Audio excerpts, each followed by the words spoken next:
Well, Armond White, it's been a little while since we spoke, but we're here to close out 2021 with a Steven Spielberg movie. Now, regular watchers of the show know that about last year, we started talking about movies in honor of Make Spielberg Great Again, your book on the director's prolific career. My question to you is, after having seen West Side Story, and we are admittedly two of the very few people in America who seem to have seen his version of West Side Story, is Spielberg great again yet? Okay, so in a sense, this is a movie we've been waiting for, or I've been waiting for it in some way, as a to get a sort of answer to the title of the book. Make Spielberg Great Again. Does this film do it? Not exactly. To be honest, of course, there are sequences. There are a couple of sequences in it that are the work of someone who was born to make cinema. No question about it. But the larger concept of the movie, and also the cultural context of its release and its production, are troubling. And so that makes it a less than great experience. I agree. I was with the movie for a little while, and then there are just little details that started to bug me. And when I left the theater, I was like, I like probably half of this movie, and then half of it I really don't care for. And it wasn't until after I got home, I started looking up, stuff about the film, that some of the answers began to fall into place, as far as some of the statements that Spielberg made leading up to the film, and things other people have written about it and talked about, and just things that kind of annoyed me. These kind of cultural issues, I think, that you touched on, and that we'll, I think, dive more into in this conversation. But I want to start with your thoughts on the multiple Academy Award winning 1961 film, West Side Story. Are you a fan of that movie? How many times have you seen it? What do you make of it?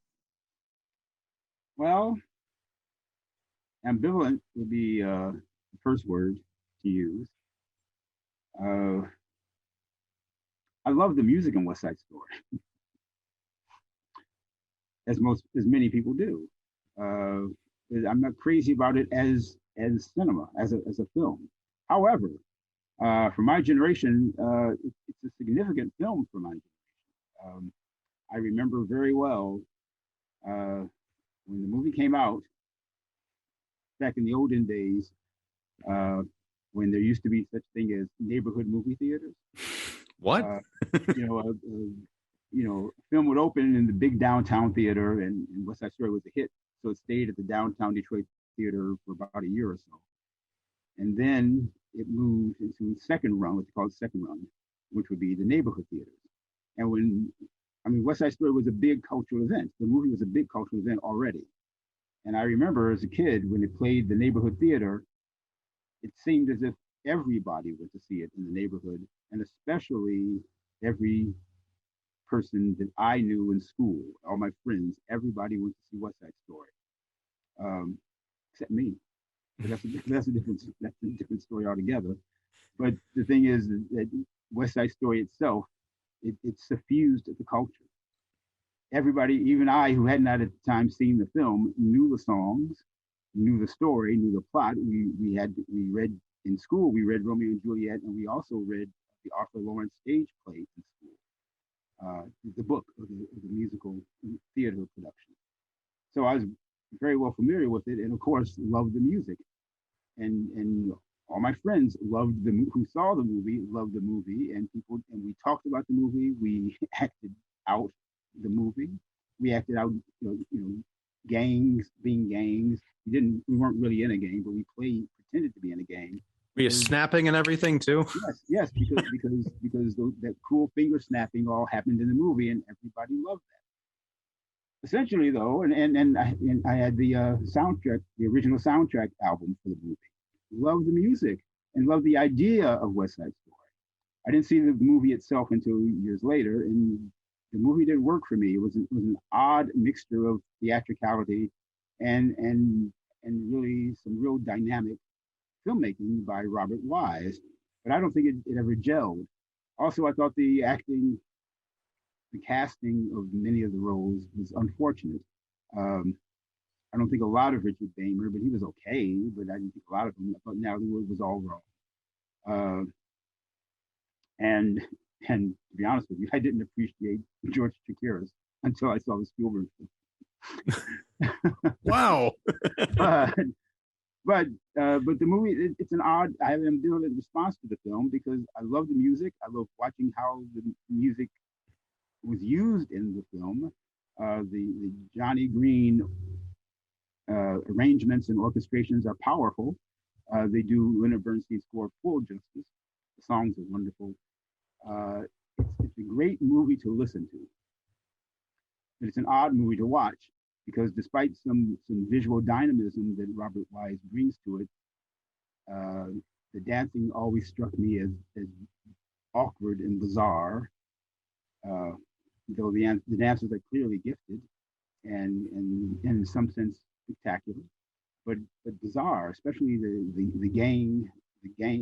boy gang strutting is always odd to me, awkward, and so it's an odd, it's a strange movie in that way. I'm torn about it, but I can listen to the movie. I can listen to the movie with great pleasure, and here and there I can look at the movie with some some respect for what Robert Wise could bring to it. But that's it. And but then also my response to the movie is complicated by years later Michael Jackson's response to the movie because there'd be no Beat It without West Side Story. Beat It is Michael Jackson's version of West Side Story. You gotta love that. I mean, it's the inspiration is wonderful, and he did great things with that inspiration. So that's how I feel about the original movie. I respect it, but I have issues. I have problems with it. Although my issues with it are not the same issues that unfortunately Spielberg and Rita Moreno have been braying recently. Well, let me before we get into that, I want to ask the whole idea of loving the music, but you watch the film and the dancing is kind of awkward, as you put it. Is that your reaction to sort of musicals in general, where it's like people are having a scene of they're talking and all of a sudden they break out into dance? Is that what you mean? Or it's just this particular staging, there's something specific to West Side Story that you find kind of goofy? I love musicals. Okay.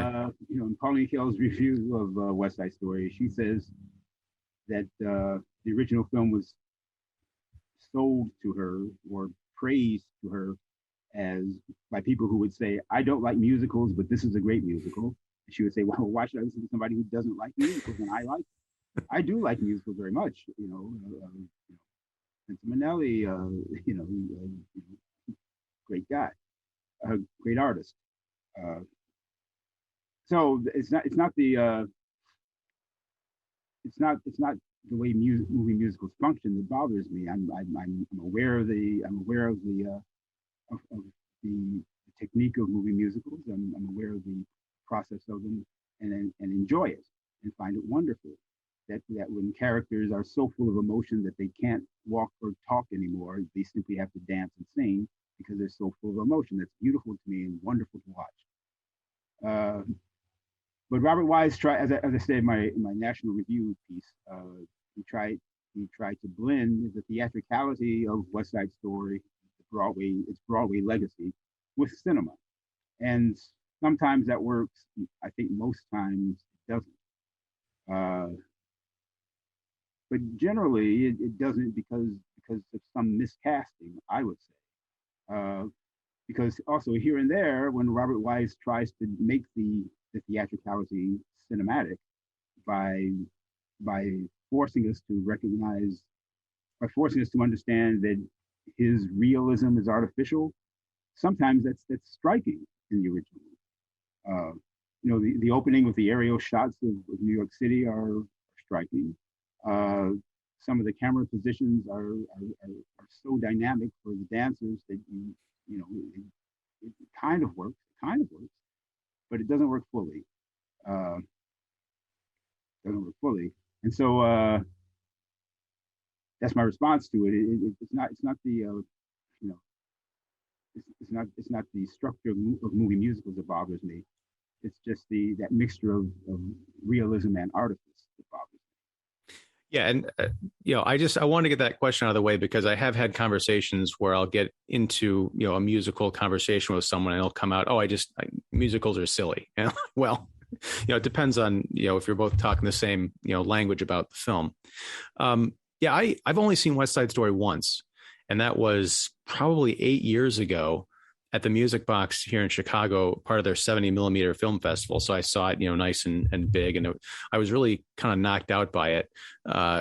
It wasn't until later that I started, I think a little bit earlier than, this latest barrage of press, as you mentioned with Spielberg and Moreno, but to find out that there was outcry about, cultural insensitivities and things, which kind of struck me as odd because, it didn't, I can't speak enough to the political or Hollywood business climate of the late 50s and early 60s when they were putting this movie together, but it didn't strike me as being a particularly outright racist film.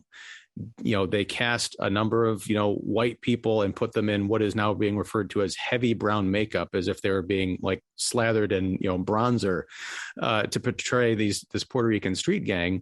It felt to me like the people who were trying to tell this story were trying to tell a rich dimensional story about issues of the day. I mean, this is before the Civil Rights Act. It was very, a progressive idea for the time.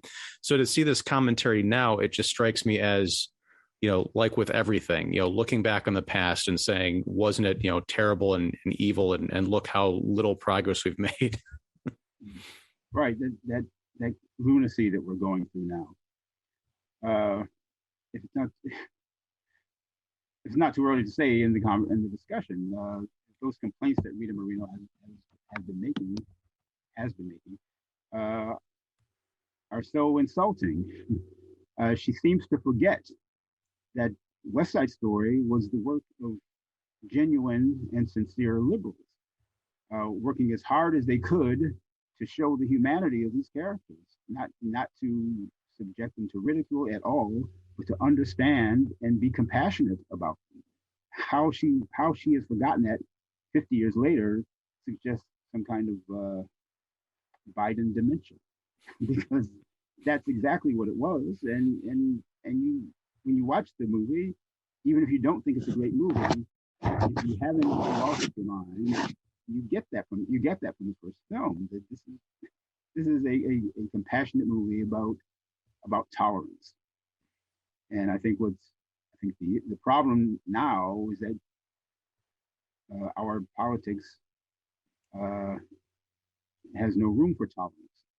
Our politics have become intolerant, and so that's why the idea of West Side Story seems offensive to Miss Moreno and Mr. Spielberg and other commentators, I would say. Yeah, it is odd too, because the movie was so beloved by so many different, ostensibly kinds of people. I don't get the feeling that it was, this historical, a classically revered film just by, white people who want to feel good that other white people are being represented, and not, casting, minorities or something like that. And here's the thing, like Spielberg said he spent over a year casting this film because he wanted to, make sure that he found, people of the various ethnic backgrounds to play, those parts. And it just seemed weird to me that as a point of pride, he and Tony Kushner, who wrote the screenplay, don't pull any punches in terms of the language. You've got, the Irish, Polish kids, the Jets, arguing against the Sharks and calling them every name in the book to their face. I don't know if that's progress. It's we're going to hire, Puerto Rican actors so they can be called every, slur in the book on the big screen instead of, just having, white people yell at white people. Right. Very unfortunate that Spielberg has come under the sway of communist Tony Kushner. I call him that because he proclaims it himself. It's terrible that he's come under that influence. because he seems to have forgotten the kind of humanism that made him special. That kind of language isn't necessary, but it seems as if Spielberg has been persuaded to think it is necessary, that it is somehow more honest, more truthful, and it's really all it is just more obvious and more offensive, frankly. And he seems not to understand what art is about. Art doesn't require that. Art requires artifice. Art requires acting and make believe and suspension of belief. You don't have to actually cast Puerto Rican performers to play Puerto Ricans, or you just don't have to do that. He should know better, but he's fallen victim to some kind of political correctness that has nothing to do with being an artist. It's just a way of virtue signaling that is pointless. And look how it backfired. Look how it backfired. I mean, you have to show your COVID card to get into a movie theater. What's next? You have to show your birth certificate in order to get cast as an actor in any role. That way lies lunacy, and it doesn't work. Well, we saw a bit of this, earlier this year in The Heights, another musical that, flopped. And, Lin-Manuel Miranda came out, much as Spielberg is doing now, talking about how proud he is that he, got representation. But almost immediately after it opened, there were all these, 100 think pieces of people saying, well, you didn't actually represent, this demographic or this demographic that would live in this neighborhood. It's like, I understand. I don't want to be indelicate, or insensitive to it, but it's like at a certain point, what do you really want? I am glad that one of the highlights, I think, for me of Spielberg's remake is, the casting, not, all the way through, but I think Ariana DeBose did a really, I think, marvelous job kind of taking over the role that Rita Moreno had in the original. I did like David Alvarez as Bernardo. I don't remember him. Granted, I only saw the movie once, but I don't remember him being a boxer. Was that something that was in the original? No. Okay. No. Because that was another head scratching thing. I'm watching the film thinking, was I asleep watching West Side Story in 2013? Yes. However authentic and Tony Kushner might have thought he was being to Puerto Rican experience, it simply makes no sense that someone who wants to be a professional boxer would still at the same time risk his instrument by being in gang wars. It's just illogical. But that's an illogical communist trying to show how sensitive he is to the plight of others, of minority people. Yeah. I don't use, but a term that seems to be part of Tony Kushner's thinking. So we have a Bernardo that makes no sense. Yeah, and well, the other thing, and this may be something I missed only having seen the original film once and this film once, but there's that big high school dance number, and I'm wondering, why are any of these people in a high school? Rachel Ziegler, who plays Maria, is the only one who looks, I think she was actually 17 when she was cast or whatever, but everybody else is like 30 years old. Are they supposed to be in high school? Are they just being allowed to? You've got cops there. You've got Officer Krupke and Schrank, I think, making speeches about like, okay, we're going to have a nice dance here. I'm like, get these adults out of the high school gymnasium. What's going on? Yeah. Well, when you bring that up, it points to the real failure of imagination that happens here. I mean, if you're going to remake West Side Story for a modern audience, then do that and make it in modern terms. I mean, why do you have to stick to the Puerto Ricans versus Polish, Irish, Italians? Updated, Mr. Spielberg and Mr. Kushner, updated, and deal with the kinds of ethnic conflicts, tensions that speak to the day. Why can't it be about Muslims and Jews? Why not? So there's a real failure. Failure of imagination and a failure of nerve, but there's a reliance on being politically correct, even if it means going back to going back to a production where the politics are dated and the politics no longer apply to this moment. Not to mention, well, let's mention briefly the fact that the original concept of West Side Story is kind of iffy anyway. Uh, you know, Romeo and Juliet doesn't really fit. But but if that's a reason for Leonard Bernstein and Stephen Sondheim to work together, I'll let that pass and let them do what they do. But it's really the story itself is not a very good analogy for for the social problem of race relations. And Arthur Lawrence's book isn't good enough or deep enough to get into it properly. So why follow it? So why should Kushner and Spielberg follow it partially, and but not do a good job of it, but not adapt it, uh, not adapt it in a way that's useful, not Well, useful, and not adapt it in a way that's really effective and expressive. well, I think it gets to an issue that I've long had, which is we're just in the era of IP and remakes. So they could have, if you had gotten Steven Spielberg to say, do his version of West Side Story, call it something else. If you want to do a musical, get, this generation Stephen Sondheim, which I don't think is actually Lin-Manuel Miranda, but get someone to craft an original story, as you're saying, get, update the racial politics, if that's the angle you want to go on, and come up with something wholly new. But I think West Side Story has, a brand name. It's got something that people can recognize.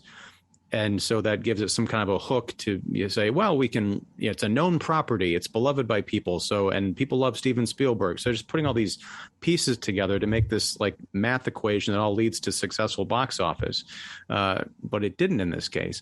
And the other problem I have is it is another instance of this historical filmic revisionism where they're going back and trying to correct the problems of older entertainment. Like we talked about with, is the idea that, yes, it was problematic, as they say, for a bunch of white actors to play a bunch of Puerto Ricans. But does that mean that the job that they did was unworthy, that it needed to be corrected somehow? I feel like if you want to correct it, then make an original new version that says something about whatever it is you're trying to fix and let the old art stand. Now we've got West Side Story, and then we've got West Side Story. It's just like we've got, 6 different versions of Halloween now. Yep. Well, as the fourth section of Make Spielberg Great Again, there's a problem that fourth section of the book addresses, which is the brainwashing of Steven Spielberg and how it seemed he used to know better and think better. When he remade A Guy Called Joe into Always, and when he remade War of the Worlds, those are fully engaged remakes, not simply updated, but fully engaged. I mean, in Always, he's looking at romance, spiritual marriage in completely modern terms, his own terms, I dare say. And in War of the Worlds is, of course, it's about 9/11. It's absolutely engaged with the moment. The film came out in 2005. This does not happen with West Side Story. I think he was brainwashed into the idea that remaking this brand name product, as you called it would be a good idea. It's a terrible idea. Let me be a little bit personal at this moment. Several times in encountering Mr. Spielberg, I requested to him that he do a film version of the Tony Kushner musical Caroline or Change, which is a musical set in the recent past, and it's about the relationship between a black maid and the Jewish family that she works for. And it's as I recall seeing it, it's an awfully good musical with beautiful performances in it by Tanya Pinkins in particular. But it's a role that can be done well by a good actress, which she is, and and the issues are contemporary. Contemporary for me as a Black person, contemporary for Kushner as a Jew, and I would think the same for Spielberg. Why not make that movie? I asked him to. I suggested it to him, and he said, it's a good idea. And that's as far as he went. He didn't do it. Instead, he went back to West Side Story. Okay. I don't hold a grudge. I don't hold a grudge for a filmmaker whose work amazes me. He can make the movie he wants, but I wanted to make a good one. And it was not a good decision to hang their Obama era liberal hats on the coat rack of West Side Story. The project was a bad choice. They found an inappropriate, inexact project to work on, and they tried to make it work. I think they tried to make it work in contemporary terms, contemporary politically correct terms, and it doesn't. I think the politics of it are a failure. But here and there, Spielberg shows that he is a born filmmaker, and many of the images are worthy of his talent. I want to start with the opening image of the Spielberg version, which reminded me of you, honestly, because one of the, you, as we kind of mentioned when we talked about your book before, you break it up into different eras of Spielberg, and there's definitely a 9/11 era. The opening of West Side Story 2021 is rubble in New York, and you're not quite sure what you're looking at. It's just kind of like gray and coming up, and eventually you realize it's neighborhoods being demolished to make room for Lincoln Center. But I thought, is he starting on 9/11 and doing some kind of like a weird tie-in to it? Not quite, but there's that idea there. And it's sort of supported by, when you're talking about the politics, I was wondering if he was going to get deep into a political idea that I think is very important in this moment, which is, it might have been Officer Krupke, or it could have been Schrank in that opening kind of dancing scene between the Sharks and the Jets, when they're talking about, it doesn't matter what race you are, this whole neighborhood is being bought and zoned by this company, and it's, unless you've got the money to live here, they're going to kick all of you out. So it's the idea, it's not so much the racial or cultural divides, it's the power dynamics of that they should be sort of setting aside their differences and working together to I don't know, take down the man or something. Not that those are easy politics to get behind, but they're, I think, a little bit less obvious than just black and white, or white and Puerto Rican. Yeah. A colleague, I'll give him credit for this, a colleague, Harlan Jacobson, said that when he saw as the film opened and he saw all the rubble, he thought, what is this, Dresden? Oh my God. and really, I thought, has Spielberg or Tony Kushner never seen actual urban renewal? Actual urban renewal doesn't need to look like Dresden. It's kind of overkill, but visual overkill. But also, I think it's quite a dishonest opening, since, and I don't understand why it's so dishonest, since Tony Kushner, as far as I know, lives on the Upper West Side of Manhattan, which is where Lincoln Center is, in that area, that environment.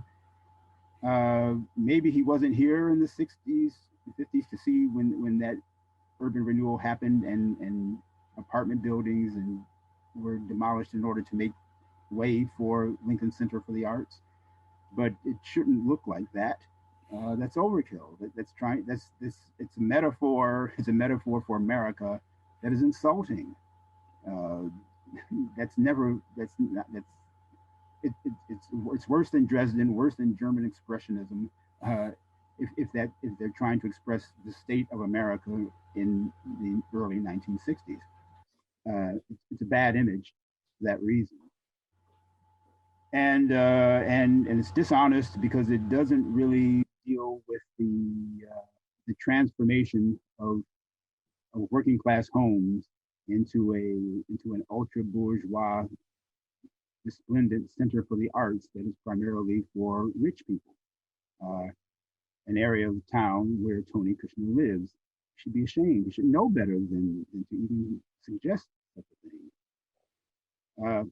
Which then leads to some of the specific lines that Tony Kushner writes, such as I believe it's Officer Schrank's comment, where he tells the Jets that in the future, rich people will live here and they'll hire Puerto Rican doormen to throw out trash like you. Mm-hmm.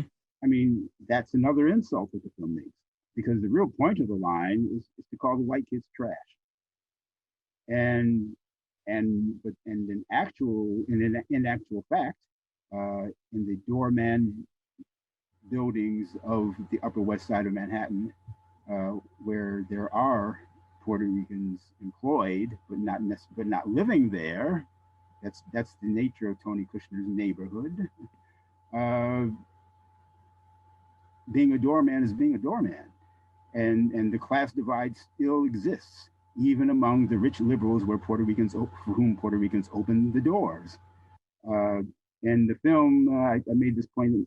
I suggested this point in my review. The film never returns to that early image of the Lincoln Center sign. It never returns to that sign to suggest maybe contemporary race relations are not, contemporary progressivism is not so wonderful as the filmmakers would like us to believe. Because in contemporary progressivism, there's still lots and lots of hypocrisy. And so it's a really hypocritical opening image in that movie. Once again, shame on Spielberg and Kushner.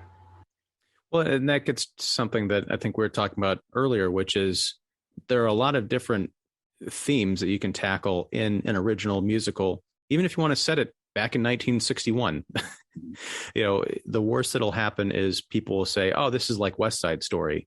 But there have been plenty of movies that have been, inspired by other things that have a voice of their own and have found an audience. This thing cost $100 million to make. It opened to $10 million. Projections are that it needs to make 300 or so to break even after advertising and all this other stuff. I don't know, with Spider-Man coming out this weekend, I don't think West Side Story has any legs or any chance. I feel like it's going to get absorbed in the shadow of it's going to be the Web Side Story, if nothing else. I want to ask about another contemporary issue that's kind of, I'll say, shoehorned into this film that was addressed sort of in 61, but it's been recontextualized in a way that I think has made some people happy, but it kind of rubbed me the wrong way. And that is the character of Anybody's. In the original, she was essentially a neighborhood tomboy who wanted to be a member of the Jets. And now they have been sort of reimagined as a trans character being played by a non-binary character, with the idea that this isn't just, it's not a tomboy, it's not a girl who has sort of feminine or masculine attributes who wants to hang out with the guys. It is actually a woman trapped in a man's body. I understand, again, this idea of the kind of progressive mindset of like, oh, this is such a contemporary theme, but it also calls to mind, I'm like, does that insinuate that every woman who has masculine attributes or wants to hang out with guys or is interested in guy stuff actually wants to be a man? I think about the movie Some Kind of Wonderful with Mary Stuart Masterson. She was sort of a tomboy, and yet all she wanted to do was sleep with Eric Stoltz. Yeah, another bad idea. And also another sign of Kushner and Spielberg's disrespect for America and American history. It always seemed to me, and certainly seemed to my adolescent friends,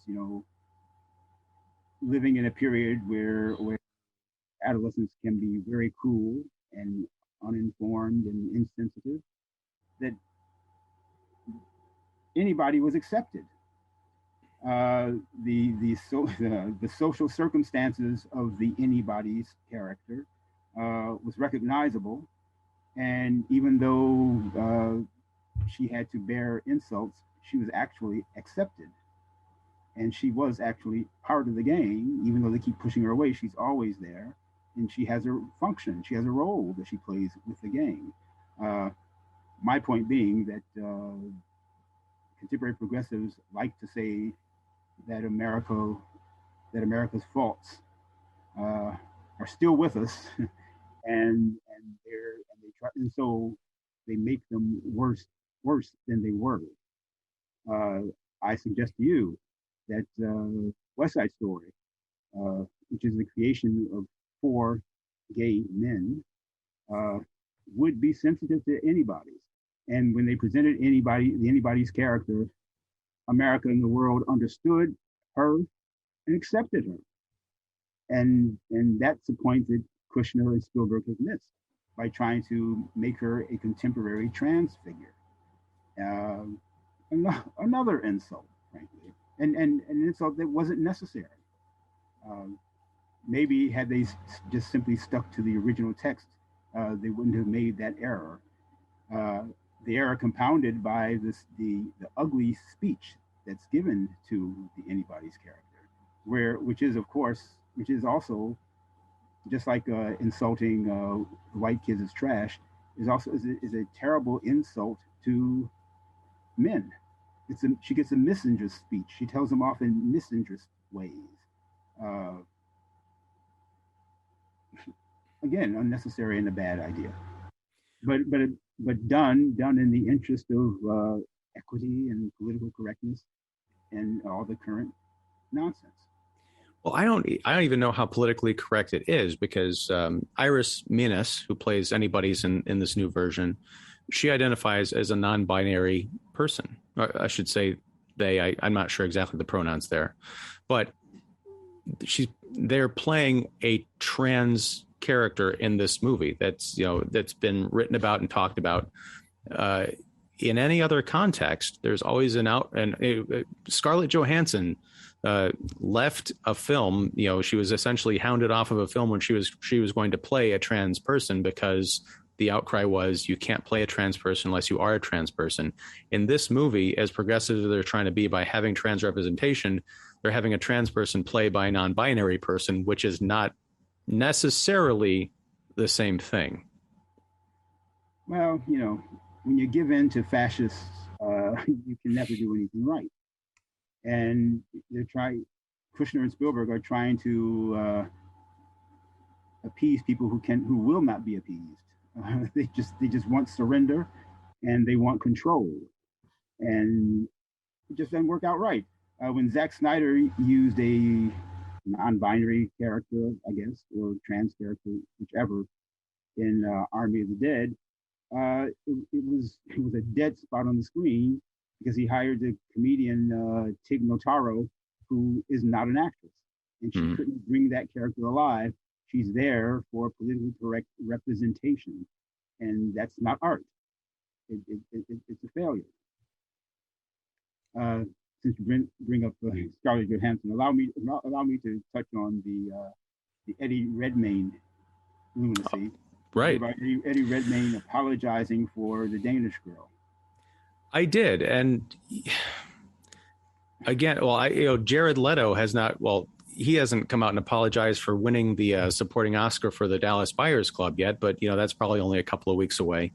But yeah, it's strange. He hasn't. Eddie Redmayne hasn't come out and apologized for playing, Stephen Hawking either. That's the point I was going to make. It's surrendering to fascism is all. It was unnecessary. Don't as Mark Twain said, better to keep your mouth shut than to open your mouth and prove that you're a fool. Or he made that idea. It was not necessary for Eddie Redmayne to say anything. And certainly, if he's gonna surrender to fascists that way, then also apologize to Stephen Hawking, because Eddie Redmayne, you are not stuck in a wheelchair either. You're acting. Try to defend acting. Try to defend art, which is a way of helping us to understand our humanity by looking at the example of others, by identifying with others and seeing ourselves in different people. uh, Spielberg and Kushner have lost the sense of what art means in West Side Story.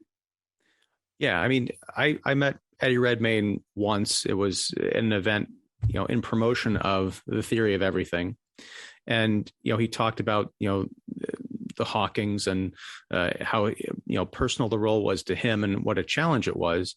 And I didn't get the feeling that he was just some kind of a cynical, like, yes, this is going to get me the Oscar, and whatever marginalized person I can play, I'm going to get that gold. It seemed like someone who loved the craft, loved the challenge, loved the exploring a different part of his humanity than he was used to. And so I can understand if you get acclaim for playing a character as a caricature. If you were dancing around in blackface or something 40 years ago and you made a big success out of it, maybe apologize, maybe. But if you're playing a role with as much integrity and to use that word, empathy, as possible, there's nothing to apologize for. When the mob comes for you, you just say, shut up.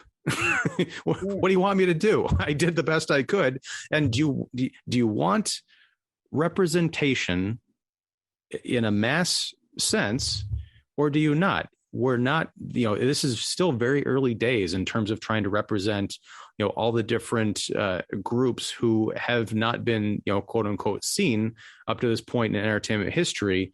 We're making strides. Things will certainly be a lot smoother, I think, and more representative if that's what people want in 50 years. But to act like it's, 1921 instead of 2021 is just ludicrous. Right. Well, what people are you referring to? What people want?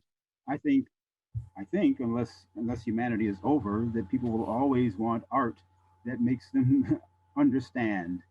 It makes them understand others, and also makes them understand themselves. Not simply this childish idea of representation or seeing people who look like me. Um, Marlon Brando doesn't look like me, and I feel him every time I watch him. When I see Marlon Brando on screen, I think he understands me, and I that's what art can do.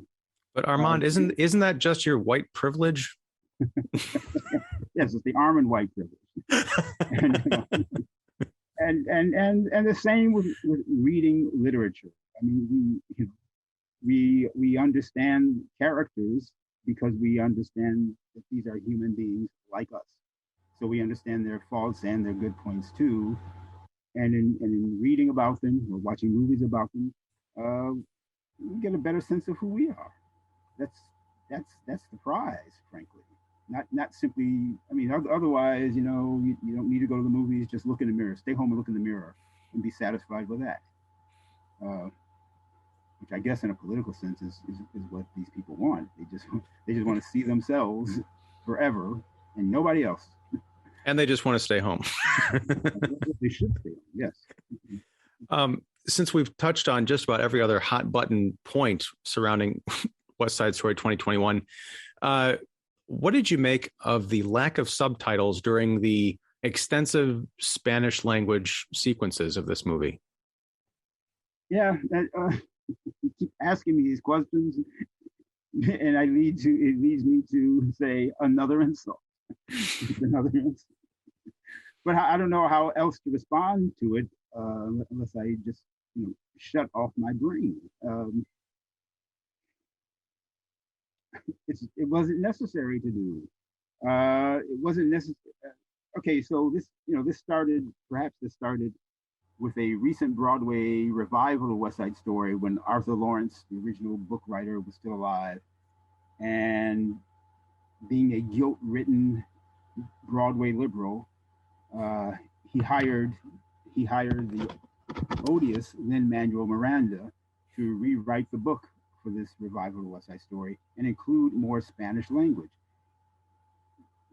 The guilt, the dumb making guilt that Arthur Lawrence exhibited is so unfortunate. He didn't understand the value of his own work, so he diminishes his own work, by hiring a token Broadway Latino to change the dialogue and make the show something it wasn't. And as we all know by now, Lin-Manuel Miranda is not much good artistically. And so then what Arthur Lawrence's mistake gets picked up by Kushner and Spielberg, where they give the Puerto Rican characters scenes where they talk among themselves, uh, but but they freeze the rest of us out by not translating it. And the translation might only be necessary because the dialogue was changed in the first place. Why can't they speak English? At least most of the time, because that's what Puerto Ricans actually do here in New York. Why not? Except Kushner and Spielberg want to show how much how sensitive they are to the feelings of Puerto Rican radicals, because only the radicals would push this idea that we need this kind of representation and no other. That's what I mean by that. And so it's a bad idea, and and it's another insult. Well, I as I mentioned in our email exchange, I tried to go to the press screening for this film, but I got rear-ended on Lakeshore Drive. So I ended up paying to see this, with a wide opening audience on, opening Thursday. And when those scenes would come up, because I don't know what percentage of this movie is in Spanish, but it's a considerable amount. There were kind of murmurs around me. People were like, are the subtitles off? Like, what are they talking about? I don't understand this. And it just seemed, I can't say that that's the reason that people stayed away from this movie in droves, but I can just imagine going to a 2-hour and 40-minute musical and coming home and telling people, so how was West Side Story? I couldn't understand, 25% of it. That's not incentive. That's not like word of mouth to get people to go. Also, it feels like, I think insulting is the right word, because it's like, I think Spielberg's line was he didn't want one language to be considered superior over the other, whatever that's supposed to mean. But he's making a movie for a mass market, I'm sorry, North American audience primarily, that will go overseas and will be, subtitled for various audiences. I'm curious to see if this were to, it's been banned in some countries, a lot of, because of the anybody's character. But if this were to open in China, are they going to not have subtitles during the Spanish speaking portions of it? What is to be made of that? And it also kind of casts doubt on the dialogue itself, which I think you alluded to. It's like the American audience, the English speaking only audience. I mean, I speak French, but whatever. I was wrapped up in this story, and then all of a sudden it's almost as if the sound drops out, and I can't understand what these characters that I'm trying to get invested in are saying to each other. So it's like, well, does the filmmaker want me to be fully engaged or not? Am I supposed to pause the movie, go out and learn fluid Spanish, and then come back in a year and then pick it up? What's the message here? Sure. That idea doesn't work. Spielberg's explanation is hogwash, of course. Of course it's hogwash. He's just trying to rationalize, I'm going to say trying to rationalize what Tony Kushner told him to do. And what Tony Kushner seems to have convinced him is, it's the woke thing to do. Because it's the woke thing to do, because then you intimidate anybody who doesn't speak Spanish and tries to guilt them into thinking, oh, I didn't speak Spanish because I'm racist. Not buying it. And, dumb idea, especially from well-off people like Kushner and Spielberg, who I am sure have enough command of Spanish that they can speak to their doormen and their gardeners and their pool cleaners when they need to, when they're trying to appear to be friendly. It's phony. It's the kind of phoniness that I think a movie like a movie like Spanglish just dived into and exposed. And here are Kushner and Spielberg revealing the hypocrisies of wealthy liberals again. That's all it is. Well, that's a very interesting point. Is they were filming this movie, so I would assume at some point whoever they brought in to write those lines of dialogue, if it was adapted from the new version of West Side Story, someone probably translated it for them, because you can't direct a scene where two characters are having an interaction unless you know what they're talking about. You know, at least I would think that would be difficult if you were to say, yeah, just go say something. I'll get all the coverage and the angles, and the editing will be a piece of cake. You know, I don't care what the dramatic context or the substance of this conversation is. I just want it, I just want it to be on film. So they had it translated for them. They just don't want to afford the courtesy to the people who are paying to watch their art. Sure. So I'm being hard on Spielberg, and especially hard on Kushner. So I'll say this: he's a smart cat. He's not a dummy, and he has talent. But he also has arrogance too. And I think really the point of that scene, or the effect, the impact on that scene, is that we're going to shame part of the audience. This is part of our mission. If you can't speak Spanish, we're going to shame you, and we're not going to let you enjoy the exchanges between these characters. You're going to sit there in your Euro-Western ignorance. That's what we're going to do. And this is terrible. This is terrible because Spielberg, the great populist filmmaker, has turned his back on his obligation to his popular audience. He's not working as a popular artist then. He's working as an ideologue. He's working as a propagandist. And that's something he should not do. It's something he is better than, or has been better than, before he met Barack Obama. Well, it calls to mind a movie I'll reference again on this show that is, I think, going to destroy it at the box office this weekend, SpiderMan No Way Home. There is a scene in an apartment with the character of Ned and his grandmother, who doesn't speak a lick of English. Well, kind of.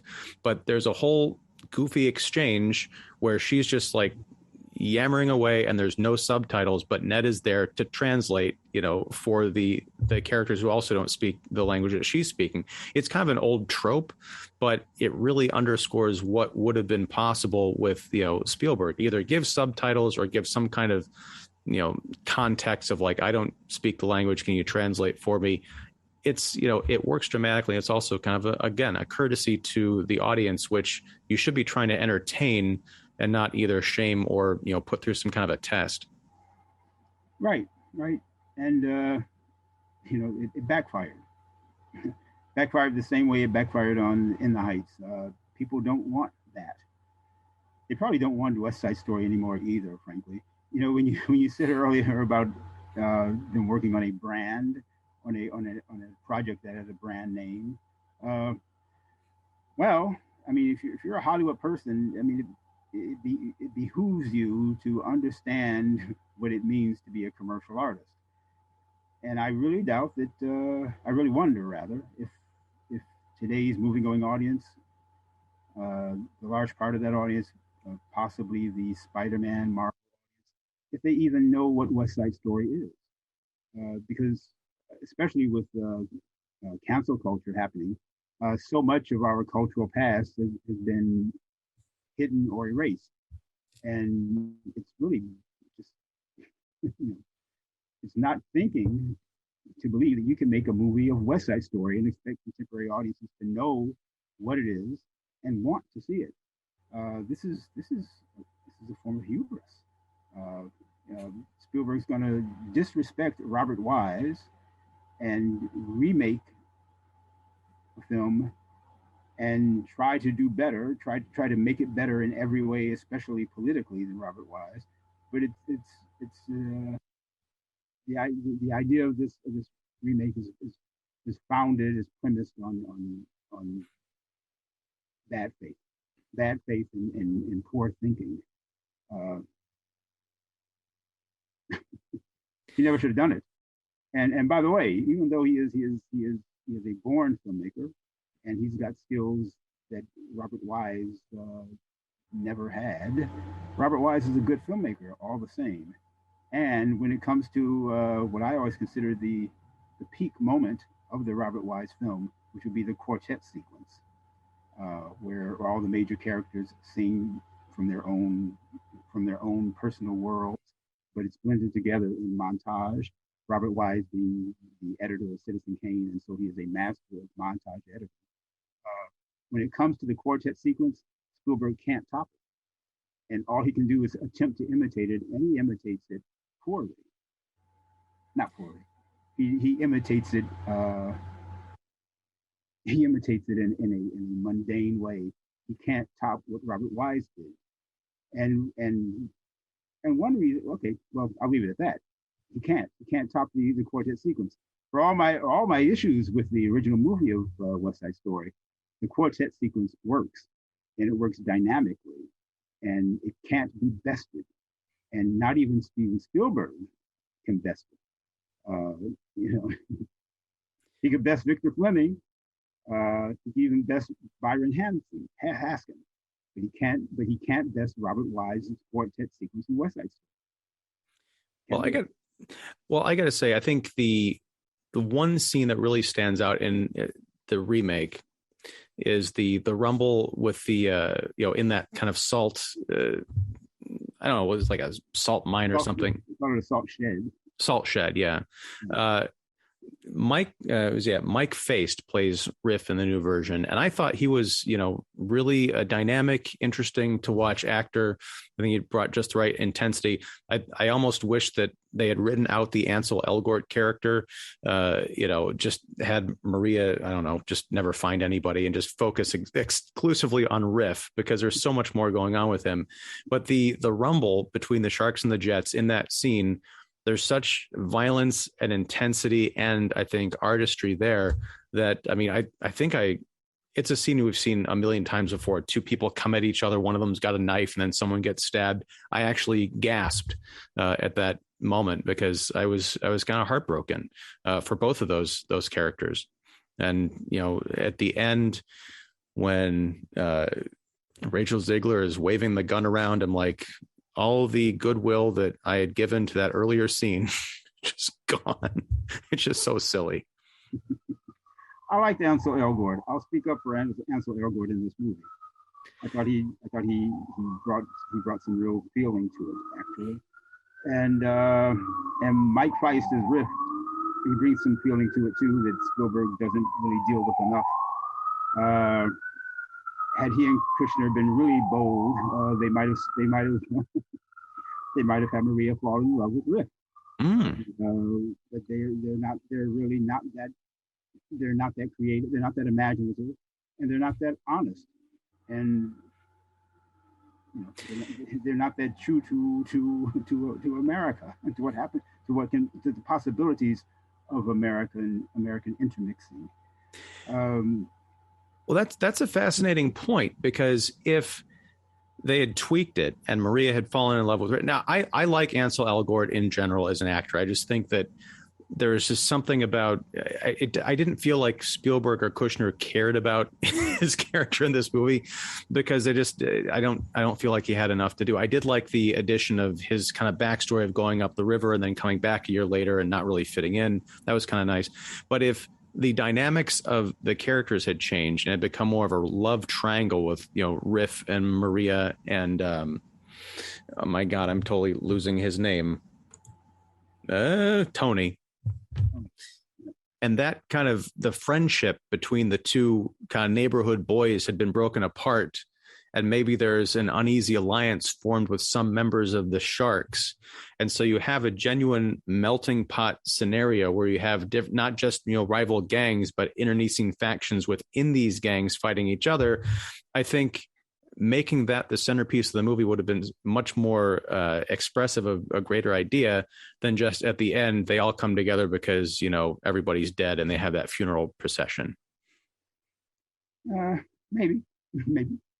Liberal fascists are hypocrites, and liberal fascists are hypocrites because the term liberal fascist is kind of a contradiction in terms, but they work that way. Think about how Kushner works into this movie a kind of triangle between Riff's girlfriend and Tony. Riff's girlfriend is in love with Tony. This is not from the original. This is something that Kushner puts in there for what? I guess he thought he needed a feminist representative too. a woman who isn't seen or appreciated enough. So he had to have rich girlfriends, show excessive emotion for Tony.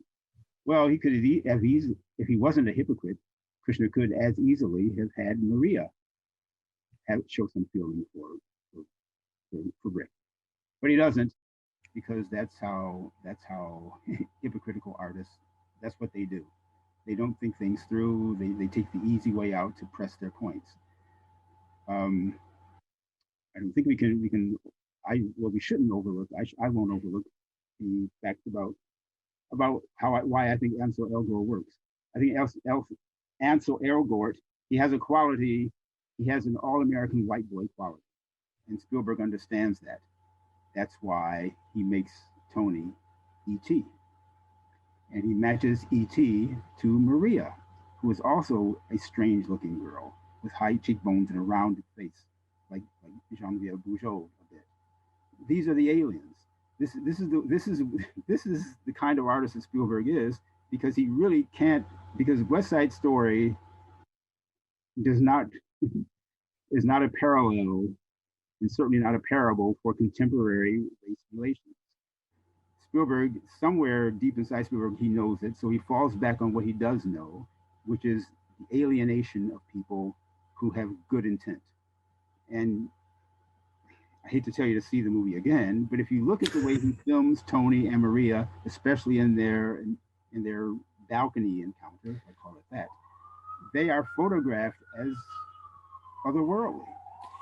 And it's a beautiful piece of staging on Spielberg's part, because that's where he's being an artist. That's where he's being himself, rather than being Kushner's ideologue.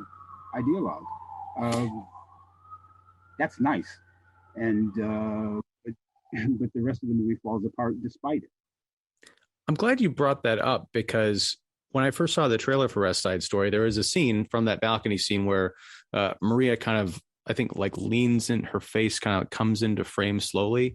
And I thought there was something very strange about it. I don't know if it was the color grading or what, but it sort of looked, and it's not, this isn't a brown makeup thing or something, but she looked kind of orangish. There was almost like a glow about her that she didn't look quite right. I wonder if that's something you're picking up on. She's a very light-skinned Puerto Rican. I mean, she's Blanco. She's not an Afro Puerto Rican. She's Blanco. She's white. But she comes out of the shadows in the shot you're speaking of. She comes out of the shadows like someone from a different place. And this in visual terms, this is an illustration of her alienation.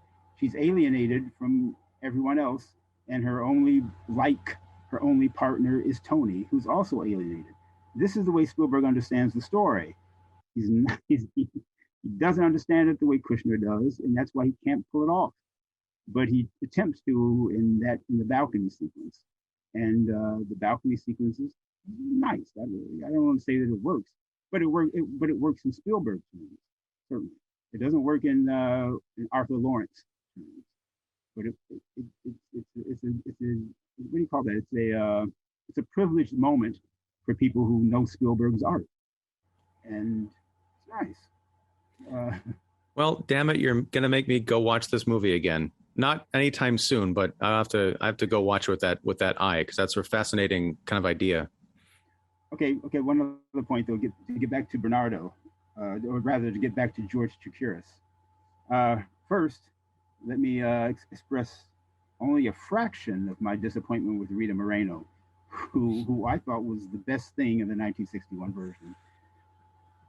Boy, boy did she pay me back for that, because now she's become a horror. Now that she's waving the flag for liberal fascism. Anyway, I thought she's the best thing in the 61 version. I used to think that she was the best thing. I actually really do still think she is the best thing, the best performance in the 61 version. And I never appreciated George Chakiris as Bernardo. And recently, with Rita Moreno on her campaign, she insulted George Chakiris because he wasn't Puerto Rican. And she has said in interviews that role should have been played by Puerto Rican. And that George Chakiris was not. I love him, she said, but he's not.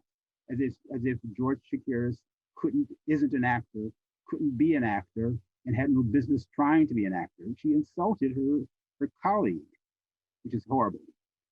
So Spielberg and Kushner replace him with a Bernardo who, to me, looks like one of two things: either a school teacher or a mailman. He doesn't look like a boxer. He doesn't look like a gang member.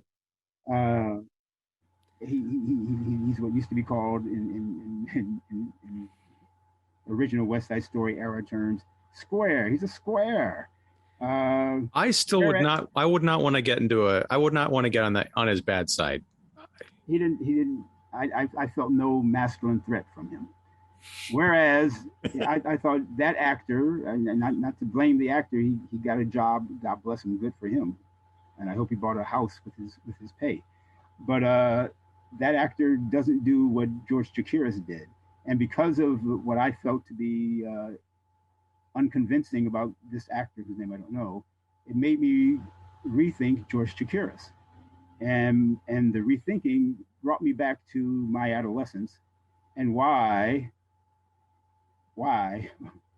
all my friends in school loved Bernardo. First of all, the name is it's one of those romance language names that's just has a beauty to it, ends in a vowel. But they love the character of Bernardo, and they love George Chakiris because he's such a striking figure, usually dressed all in black or in a brilliant red shirt. He's an outstanding figure. I never understood why George Chakiris won the Oscar, because that's not really what you think of as acting, but it's a kind of acting. He dances very well. He cuts a great image in that movie. You look at Bernardo, you want to look at Bernardo some more. And for adolescents, you want to be Bernardo. You want to be that slim. You want to be that cool. You want to move that gracefully. This guy didn't have any of that. And it's not to blame him. He is who he is, and he did. I'm sure, exactly what Spielberg wanted him to do. But they missed what George Chakiris, in his Coco makeup, brought to Bernardo. He brought glamour, dash, memorability to Bernardo, and that's not racist.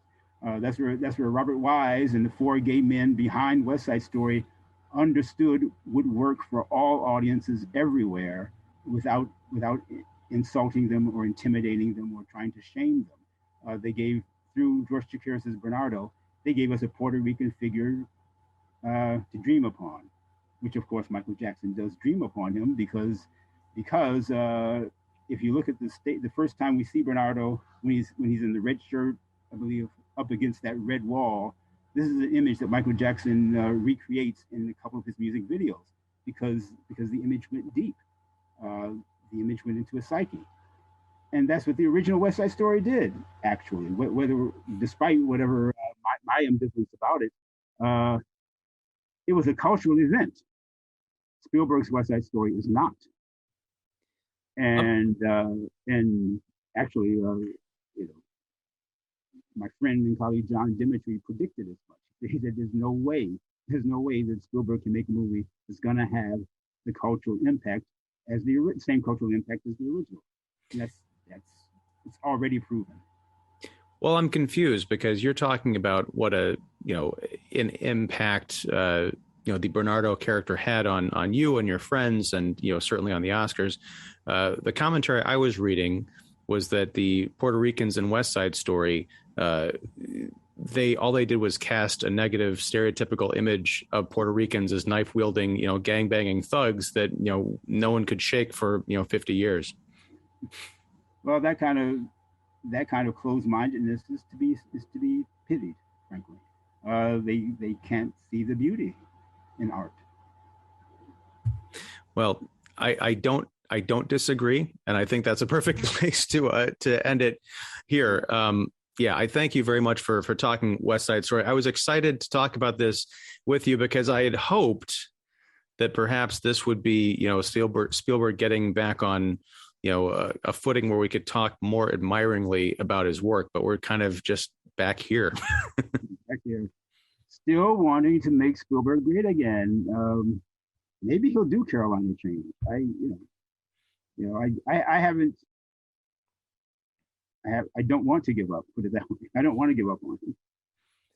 Well, if he does someday, I'm sure he'll get a nice credit, in the beginning. All right, sir. Well, thank you very much, folks. Check down below for the links to Armond's work. I'll have a link to your National Review piece on West Side Story, as well as where you can buy Make Spielberg Great Again. It's a fantastic read for anyone who's watching is kind of new to our conversations. The book is not just Armond beating up on Steven Spielberg. He talks and writes beautifully and very lovingly about his career, his entire filmography and his experience of them, and how he sort of, as we've been discussing, he feels he's kind of lost his way in recent years. So it's definitely a spectacular read. So thank you very much, Armond, and we'll happy early New Year. That too. Merry Christmas to you, and thanks for the chat. All right, man. I'll talk to you later. All right. Bye.